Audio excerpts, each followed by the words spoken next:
Why running harder won't help you get faster. In the vocabulary of a runner, patience is a dirty word.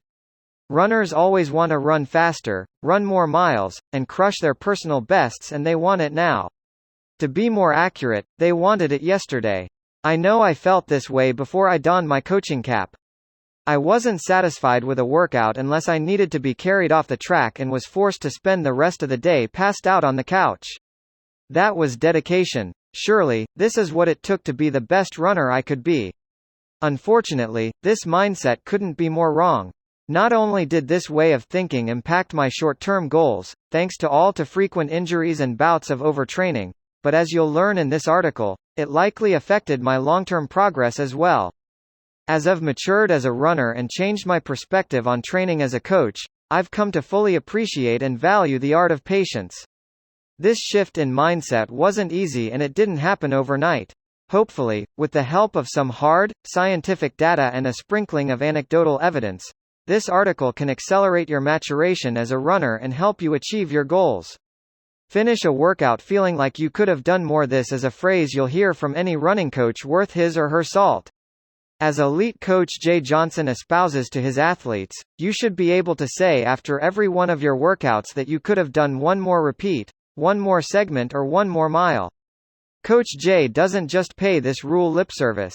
He's known for cutting workouts short when an athlete looks like they're over that edge. It's one of the reasons his athletes continue to perform and improve consistently, year after year.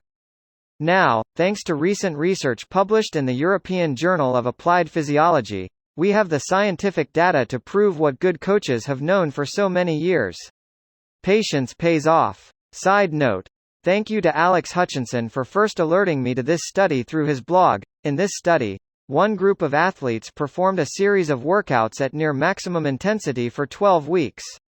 The researchers then had another group perform the same type of workouts, same repeat distance and same amount of rest, yet at a much more moderate intensity. The results.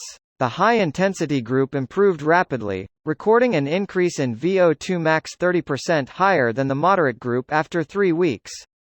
Well, that doesn't seem to support our theory that patience pays off, does it?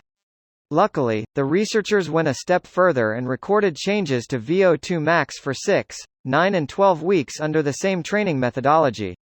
This is where the results get truly interesting. After 9 weeks, the high-intensity group's improvements in VO2 max were only 10% greater than the moderate group. More importantly, after 9 weeks, the high-intensity group stopped improving and after 12 weeks showed the same level of improvement to VO2 max as the moderate group. Clearly, this research shows that while you'll see rapid improvements from running workouts as hard as you can in the first few weeks, this improvement curve will level off and running at moderate intensity levels will produce equal, if not better, long-term results. Of course, like all studies, this research has its flaws. Mainly, both groups performed the same workouts for 12 weeks, which means the same stimulus was being applied with each session. However, I'd also point out that when training for 5K or marathon for 12 weeks, the workouts won't vary much. Sure, the workouts will look different, 12 by 400 meters at 3K pace versus 6 by 800 meters at 5K pace, but you're still training the same energy system. Regardless, the data supports what good coaches have known for years. Consistent, moderate workouts will trump a few weeks of hard, gut-busting workouts every time. But I want to improve faster. Of course, looking at that data, most runners would still choose the high-intensity approach. If the end result after 12 weeks is the same, why not make the fitness gains faster the first 3 to 6 weeks? Not covered in this particular research study was the impact of injuries and overtraining on potential improvement curve and long-term progress. It's not surprising, and it's been supported by numerous research studies and anecdotal examples, that increased intensity is correlated with higher injury risk. Meaning, the harder, faster, you train, the more likely it is you'll get injured. The problem I encounter with many runners who try to work out too hard is the injury cycle, which inhibits long-term progress because for every 2 steps forward, you take 1 step back. Using a similar graph to the one provided in the research study, Let's examine the long-term consequences of always pushing your workouts as hard as you can versus running moderate and always feeling like you could have done more. While the actual improvement data in the image is fictional, it is based off the data from the actual study representing improvement curve. The difference is that I've extended the training period to 10 months and factored in injuries and potential overtraining. This graph accurately represents my experience with trying to run every workout as hard as I could and the vast data I've collected working as a coach for the past 8 years.